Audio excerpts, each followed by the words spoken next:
எல்லோருக்கும் வணக்கம். நான் உங்கள் டாக்டர் அக்ஷயா ஸ்ரீனிவாசன். இன்னைக்கு நம்ம வீடியோவில் தினமும் நான் ஹேர் ஆயில் யூஸ் பண்ணுறேன், ஆனாலும் எனக்கு ஹேர் ஃபால் இருந்துகிட்டே இருக்குது அப்படின்னு சொல்கிறீங்களா, உங்களுக்கான வீடியோ தான் இது. பொதுவாகவே மக்கள் எல்லாருமே ஹேர் ஃபால் அப்படின்னு சொன்னதும் ஏதோ ஒரு ஹேர் ஆயில் யூஸ் பண்ணி ஹேர் க்ரோத் பண்ணிடலாம் அப்படின்னு நினைக்கிறாங்க. ஆனால் ஒவ்வொரு டைப் ஆஃப் ஸ்கேல்ப்க்கு ஒவ்வொரு ஹேர் ஆயில் யூஸ் பண்ணணும், அப்போ தான் நம்மளுக்கு ஹேர் க்ரோத் நல்லா இருக்கும். ஸோ இன்றைக்கி நம்ம வீடியோவில் முடி வளர்கிறதுக்கு நிஜமாலுமே எண்ணெய் தேவையான ஒரு விஷயமா, இல்லை எந்த டைப் ஆஃப் ஸ்கேல்ப்புக்கு எந்த ஹேர் ஆயில் யூஸ் பண்ணலாம் அப்படிங்கிறத பார்க்கலாம். வீடியோ ஸ்கிப் பண்ணாமல் பாருங்கள், அப்போ தான் ஃபுல் இன்ஃபர்மேஷன் உங்களுக்கு தெரிய வரும். கடைகளில் நூற்றுக்கணக்கான ஹேர் ஆயில் இருக்குது. எக்ஸாம்பிளுக்கு பார்த்தோன்னா ஆல்மண்ட் ஆயில் இருக்குது, கேஸ்டர் ஆயில் இருக்குது, கோகோனட் ஆயில் இருக்குது, பிரிங்கராஜ் ஆயில் இருக்குது, ரோஸ்மேரி ஆயில் இருக்குது, ஆனியன் ஆயில், இந்த மாதிரி நிறைய டைப்ஸ் ஆஃப் ஆயில் இருக்குது. அதில் எந்த டைப் ஆஃப் ஹேர் ஆயில் நம்ம ஸ்கேல்ப்புக்கு ஏற்ற மாதிரி இருக்கும் அப்படிங்கிறது தான் இந்த வீடியோவில் நம்ம விரிவாக பார்க்க போகிறோம். எந்த டைப் ஆஃப் ஸ்கேல்ப்புக்கு எந்த ஹேர் ஆயில் யூஸ் பண்ணோம் அப்படிங்கிறதுக்கு முன்னாடி நம்ம ஹேர் ஆயில்னால நிஜமாலுமே ஹேர் க்ரோத் கிடைக்குமா அப்படிங்கிறத ஃபஸ்ட்டு பார்க்கலாம். டைரெக்டாக ஹேர் க்ரோத்துக்கு ஹேர் ஆயில்னால எந்த ஒரு பயனும் கிடையாது. ஆனால் ஹேர் ஆயில் நம்ம யூஸ் பண்ணுறதுனால நம்ம ஸ்கேல்ப் ரொம்ப மாய்ஸ்சரைஸாக வச்சுக்கும். அடுத்து ஃப்ரிஸியான ஹேரை ப்ரிவெண்ட் பண்ணும், அதனால் ஹேர் பிரேக்கேஜ் நம்மளுக்கு கம்மியாகும், முடி ரொம்ப சாஃப்ட் ஆகும். அதுக்கப்புறம் நம்ம நார்மலாக ஹேர் ஆயில் யூஸ் பண்ணதும் மசாஜ் பண்ணுவோம். ஸோ அதனால பிளட் சர்க்குலேஷன் அதிகமாகறதுனால நம்மளுக்கு ஹேர் க்ரோத் கிடைக்க சான்சஸ் இருக்குது. இதனால் ஹேர் ஆயில் யூஸ் பண்ணுறதுனால ஸ்ட்ரெயிட்டாக ஹேர் க்ரோத்துக்கு ப்ரொமோட் பண்ண முடியாது, பட் ஆனால் சப்போர்ட்டிவ் ஹேர் கேர் நம்மளுக்கு கிடைக்கும். அடுத்தது நம்ம என்ன பார்க்க போகிறோம்னா, எந்த டைப் ஆஃப் ஸ்கேல்ப்புக்கு எந்த ஹேர் ஆயில் யூஸ் பண்ணுறது. அதுக்கு முன்னாடி நம்மளுக்கு எந்த டைப் ஆஃப் ஸ்கேல்ப் இருக்குது அப்படிங்கிறத நம்ம தெரிஞ்சுக்கணும். இதை பற்றின ஒரு ஃபுல் வீடியோவை நான் ஏற்கனவே நம்ம சேனலில் அப்லோட் பண்ணியிருக்கேன். மேலே தெரிகிற ஐக்கானை கிளிக் பண்ணி பாருங்கள், இல்லை டிஸ்கிரிப்ஷனில் லிங்க் கொடுக்குறேன், செக் பண்ணி பாருங்கள். நம்ம ஸ்கேல்ப்பில் மொத்தம் பேசிக்காக 4 டைப்ஸ் இருக்குது. First one oily scalp, try scalp, normal scalp, combination scalp. இந்த 4 ஸ்கேல்ப் பொறுத்து தான் நம்ம என்ன ஹேர் ஆயில் யூஸ் பண்ணோம் அப்படிங்கிறத சூஸ் பண்ணணும். அடுத்து first type oily scalp. Oily scalp இருக்கிறதுக்கான அறிகுறிகள் அப்படின்னு பார்த்தோம்னா, ஸ்கேல்ப்பை ஹேர் வாஷ் பண்ணது ரொம்ப ஆயிலியாக இருக்கும். அடுத்து டேண்ட்ரஃப் இருக்கும், சம்டைம்ஸ் ஸ்கேல்ப்பில் அங்கங்கே பிம்பிள்ஸ் வரதுக்கு சான்சஸ் இருக்குது. இதெல்லாம் ஆயிலி ஸ்கேல்ப்புக்கான அறிகுறிகள். இதுக்கு நம்ம என்ன ஹேர் ஆயில் யூஸ் பண்ணோம் அப்படின்னு பார்த்தோம்னா, லைட்டான கோகோனட் ஆயில், இல்லை அப்படின்னா ஜோஜோபா ஆயில் யூஸ் பண்ணலாம். எப்படி நம்ம யூஸ் பண்ணோம் அப்படின்னு பார்த்தோம்னா, ஸ்கேல்ப்பில் ஆயில் யூஸ் பண்ணிவிட்டு 30 to 60 minutes வரைக்கும் தான் ஸ்கேல்ப்பில் ஆயில் விடணும். அதுக்கப்புறம் மைல்டான ஷாம்பு யூஸ் பண்ணி ஹேர் வாஷ் பண்ணிடணும். அடுத்து என்ன பண்ணக்கூடாது அப்படிங்கிறத பார்க்கலாம். ஹெவியான ஹேர் ஆயில் யூஸ் பண்ணக்கூடாது, டெய்லி ஹேர் ஆயில் வைக்கக்கூடாது. அடுத்து நைட் டைம் ஹேர் ஆயில் வச்சுட்டு அடுத்த நாள் காலையில் வரைக்கும் அதை வச்சு ஹேர் வாஷ் பண்ணக்கூடாது. அடுத்து நெக்ஸ்ட்டு செகண்ட் டைப், அதாவது ட்ரை ஸ்கேல்ப்புக்கு என்ன பண்ணக்கூடாது அப்படிங்கிறத பார்க்கலாம். ஃபஸ்ட்டு ட்ரை ஸ்கேல்ப்னால் நம்ம ஸ்கேல்ப் எப்படி இருக்கும் அப்படிங்கிறதுக்கான அறிகுறிகளை பார்க்கலாம்.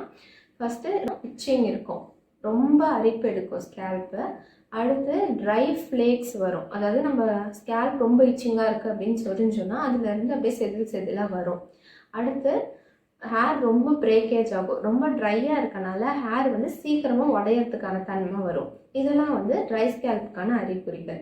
இதுக்கு என்ன ஹேர் ஆயில் யூஸ் பண்ணோம் அப்படின்னு பார்த்தோன்னா, almond oil, coconut oil, olive oil, இந்த 3 ஹேர் ஆயில் நம்ம யூஸ் பண்ணலாம். எப்படி யூஸ் பண்ணோம் அப்படின்னு பார்த்தோன்னா, ஃபஸ்ட்டு ஹேர் ஆயில் கொஞ்சமாக எடுத்துகிட்டு அதை ஜென்டிலாக தான் மசாஜ் பண்ணோம். ரொம்ப ஹெவியாக ஸ்க்ராட்ச் பண்ணோம் அப்படின்னா அந்த இச்சிங் இன்னும் ட்ரிகர் ஆகிறதுக்கான சான்சஸ் அதிகமாக இருக்குது, இன்னும் ட்ரைனஸ் வரதுக்கான சான்சஸும் இருக்குது.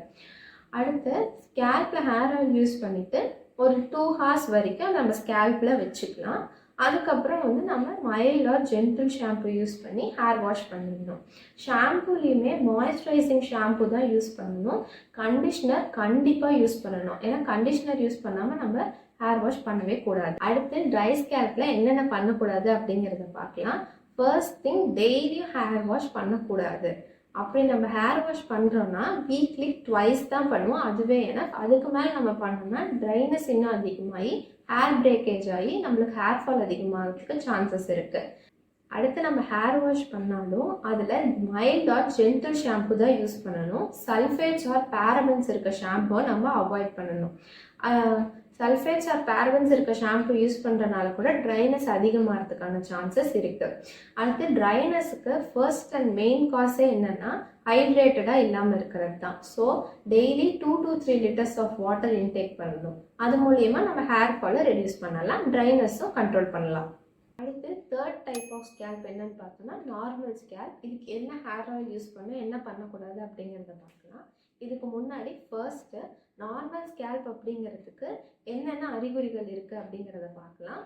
ரொம்ப ஸ்கேல்ப் ஆயிலியாகவும் இல்லாமல் ரொம்ப ட்ரையாகவும் இல்லாமல் ஹேர் சாஃப்டாக இருக்கும். இதுதான் வந்துட்டு நார்மல் ஸ்கேல்ப் அப்படின்னு நம்ம சொல்லுவோம். இதுக்கு நம்ம என்னென்ன பண்ணோம் அப்படின்னு பார்த்தோம்னா மைல்டான ஒரு ஷாம்பு யூஸ் பண்ணி ஹேர் வாஷ் பண்ணணும்.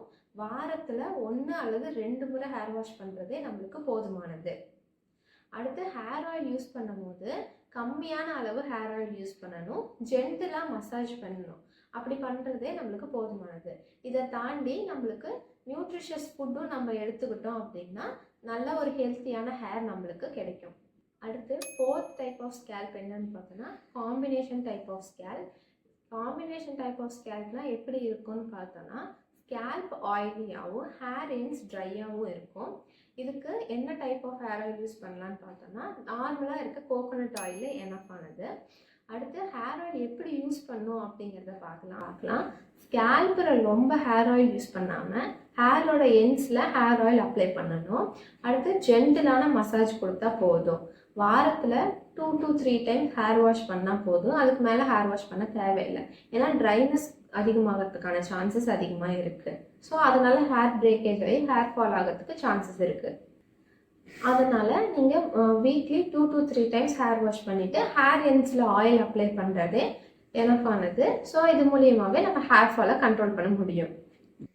எந்த டைப் ஆஃப் ஸ்கேல்ப்புக்கு எந்த type of hair oil use பண்ணுறது அப்படிங்கிறத பார்த்தோம்.